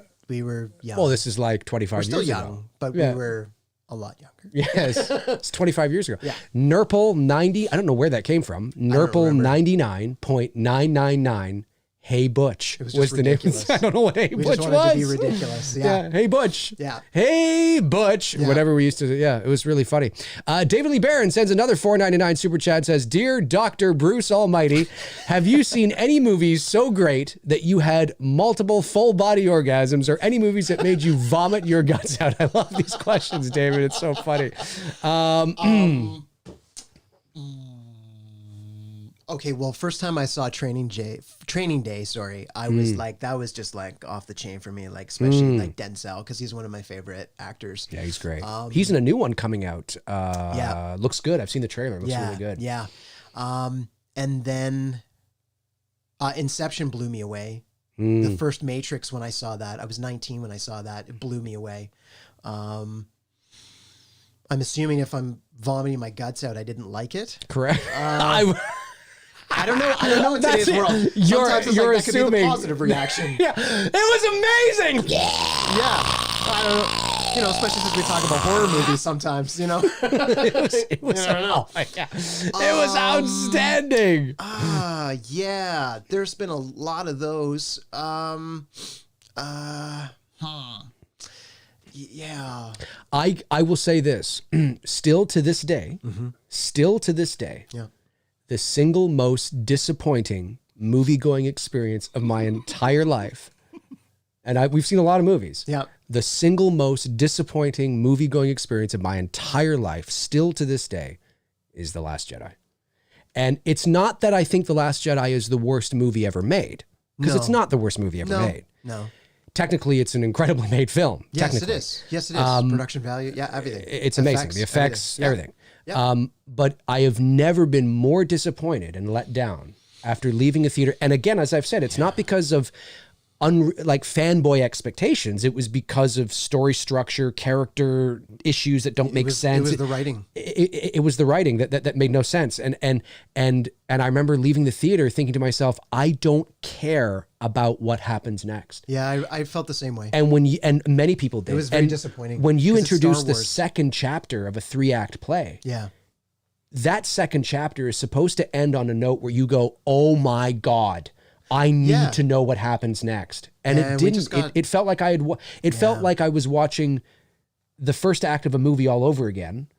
Yeah. And the movie ended. It was like it was a complete story in and of it. Like I didn't care. It wasn't. It was strange. It just wasn't the It was flavor. strange. You know, like I get it all. You know, where you want to bring a level of auteurism to something, and that's But you can't be and that's avant-garde But- in the second chapter. It, you know, like we always talk about, you know, we can never let go of the concept of context and nuance when speaking about things. Right. It's the same thing when you make a movie. And if you're going to, like I always keep saying, if you're a director and a writer who's going to step into a cinematic saga or series of feature films, I believe you need to approach it with some of the same sensibilities as a television director or writer, where your characters are not suddenly going to do completely different things out of their character when it's not justified or motivated appropriately. Right. You need major life events to cause that character to make different choices and do different things. That's how human beings are. Right. And these characters, fictitious, are based on humans and how we behave.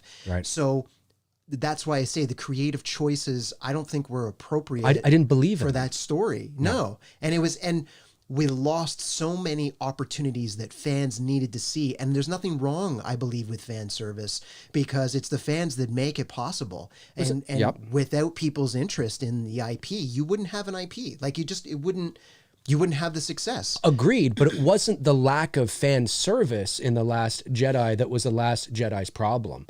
Well, part of it was for me, when I think about like the legacy characters, as I call them, for sure. Appropriately. Well, yes, but I'm talking about like not seeing Luke tear down a Star Destroyer isn't the problem of The Last Jedi. It's everything. I don't believe, because of the lessons that the character has learned through his own father, and I didn't believe that he would be making the choices he supposedly made in this film. Right. It doesn't make sense to me. Now, if you had a trilogy with Luke in between the four Jedi and whatever, where we could see a bit of the change in okay. Yeah.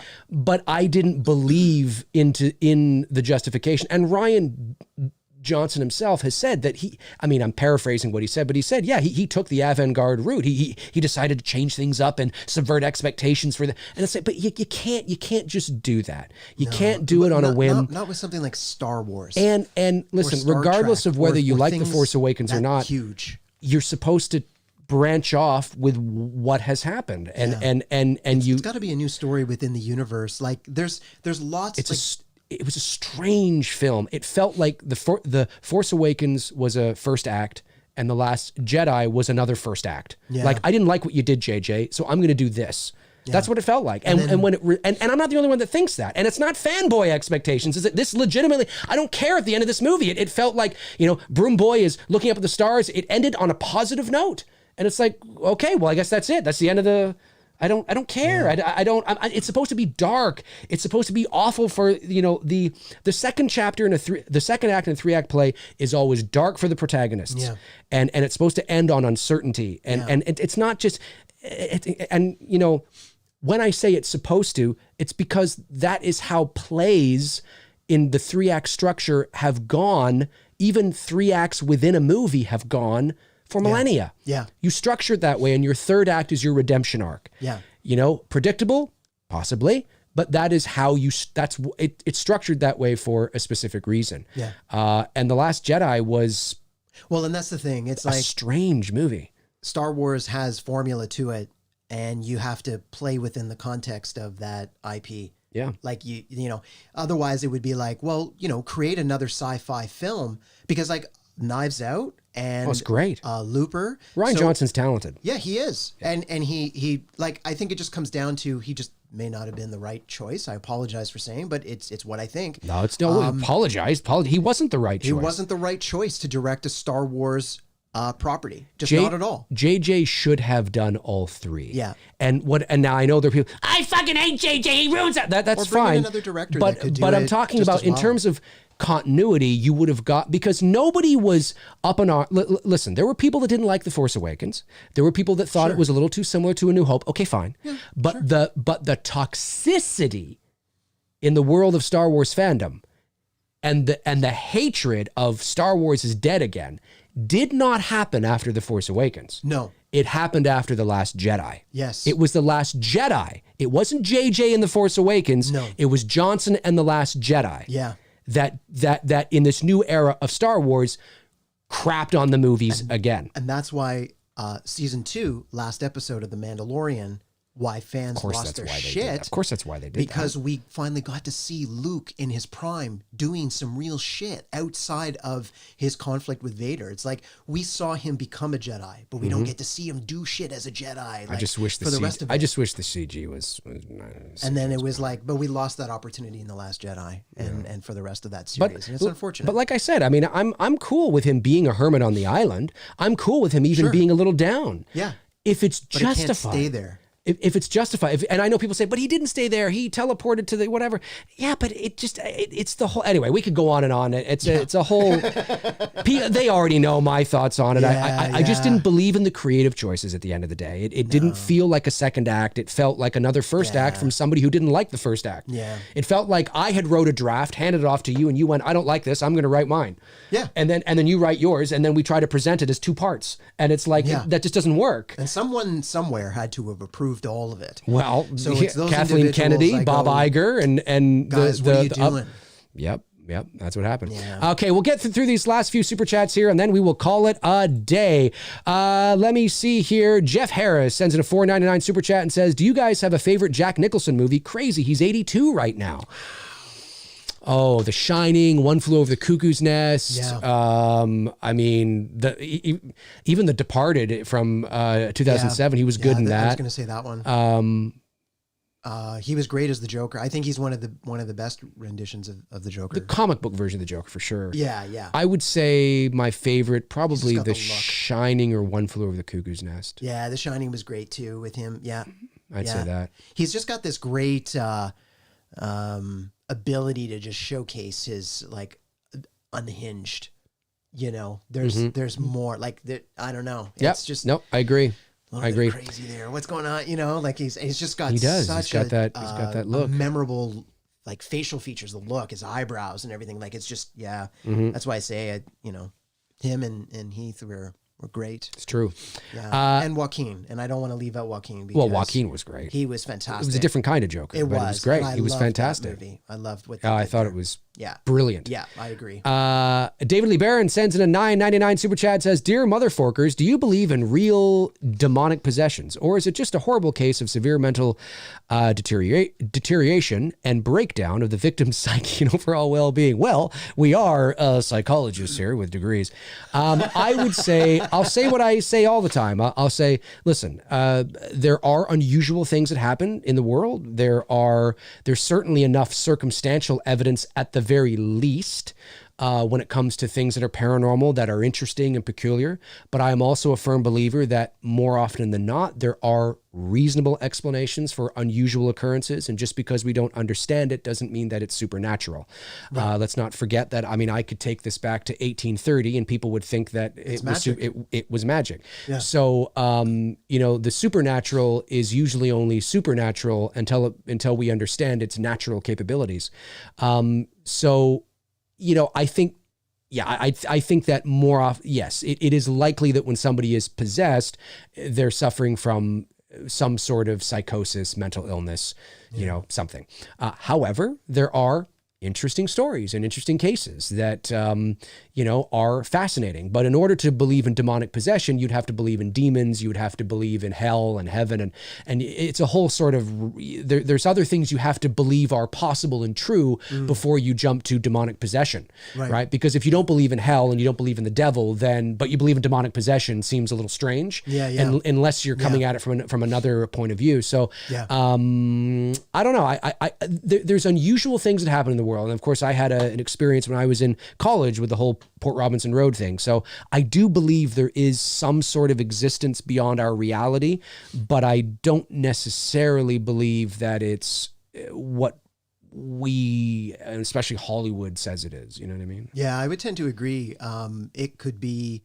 I would err more. I'm not a psychologist, obviously. Are you kidding me? But I thought you were. Okay, well, fuck that then. Get out. Get out. No, honestly, I don't know, but I would probably tend to say more of, I would imagine it could be severe mental illness. Again, like Dave is saying, it could be anything from, hell. It could be them somehow connecting on a deeper level with someone in a parallel universe, for all we know. Like or quantum could be, physics states that these things are possible. It could be theories, but they're, you know what I mean? Like that's how it's changing the way that we think about the world and how we operate within it. But it's I don't know. I really don't know. It could be schizophrenia. Yeah. And let's be honest, in most cases, there's got to be that in there too, that they've even convinced themselves that they're possessed. Yeah. And they start to hear voices and they think they're hearing voices. Are they really hearing voices? Hey, Dave, how you doing? I mean, and maybe not they likely. Are, but who knows? But if they are, but again, there's enough evidence to suggest that there could be something weird going on, but there's also a lot of scientific evidence around it too, when you dive into the psychology of schizophrenia and psychosis and this. So, I mean, it's who knows? Who knows? But, like The Exorcist demonic possession, there's no evidence of that. So I don't really believe evidence in is that. important. No. I've always say too that having a belief in something is not evidence of that something's existence. Well, it's true. Yeah. You know what I mean? Well, yeah. It has to be able to. It has to be able to be measured by at least the 5. It doesn't mean that it doesn't exist. It doesn't mean ghosts don't exist. It doesn't mean that like a parallel universe, it doesn't exist. But just because I believe it's possible doesn't mean that it is. Yeah. We have to be able to measure it with the 5 known senses, that we have. We have to be able to smell it or see it or touch it or taste it or, I consider myself a pretty open-minded individual. I just don't know. You know what I mean? Like, but I certainly think that it's all possible because of the vastness of the universe and so many things we don't understand. Yeah. I certainly think the parallel universe thing's really cool. That's really fascinating. Yeah, it is. Well, the ideas of entanglement and it's a lot of, it's cool shit, There's so much to learn. There's so much to know. I don't even know. It's cool shit. Yeah. All right. That's going to do it for myself and Bruce here on episode 132 of MCRAE Live. Thank you to everybody who tuned in. We had a lot of super chats today. If we didn't get to your non-super chat questions, of course, my apologies, but obviously the super chat questions take priority for obvious reasons, but ask them again. Bruce will be back again, of course. Don't worry about that. And thank you to the super chat questions that came in. Really appreciate you guys supporting the channel on that level. Thank you, of course, to my moderators, Frank Riker, Tabitha Short, and Darren Sands for doing what you guys do. I really appreciate it. And it's me, Billy, is in post-production right now. We'll be working on it this afternoon. Exciting stuff. Any last things you want to say to the fucking peeps out there, my man? I just want to say you guys are all awesome. Thank you for tuning in as always. And it's awesome to be here, man. Like, seriously. And it's just cool to chat, hang out. Well, that's what I thought. So, I thought maybe it's great. It's really great. I thought today we would just kind of hang out and chat, not really have a topic, but just kind of shoot the shit and I love all the questions. Yeah, I love all the great. questions. They're great Really, questions. they are. Like all of you keep us on our toes. It's great. It's great. I love it. 100%. Yeah. Oh yeah, no, it's fantastic. So yeah, have a great weekend, everybody. Tomorrow morning, of course, 11 a.m. I think it's 11 a.m. Patreon only. No, not a Patreon only. Level 3 only Patreon. I'll be doing the movie hour, which is sort of not replacing, but it's Thorazine, but I'm just kind of opening it up to more shit because there's just the Halloween shit's on the down low. But we'll be doing that tomorrow at 11 a.m. if you're part of my level 3 Patreon. And then, of course, Monday night, Tony and I are back for episode 95 of Two Dudes and Some Bullshit. So hard to believe that's 7 p.m. Monday night, Eastern Standard Time. Look out for that. All right, that's going to do it for Bruce and I. In the meantime and in between time, cheers. Take care.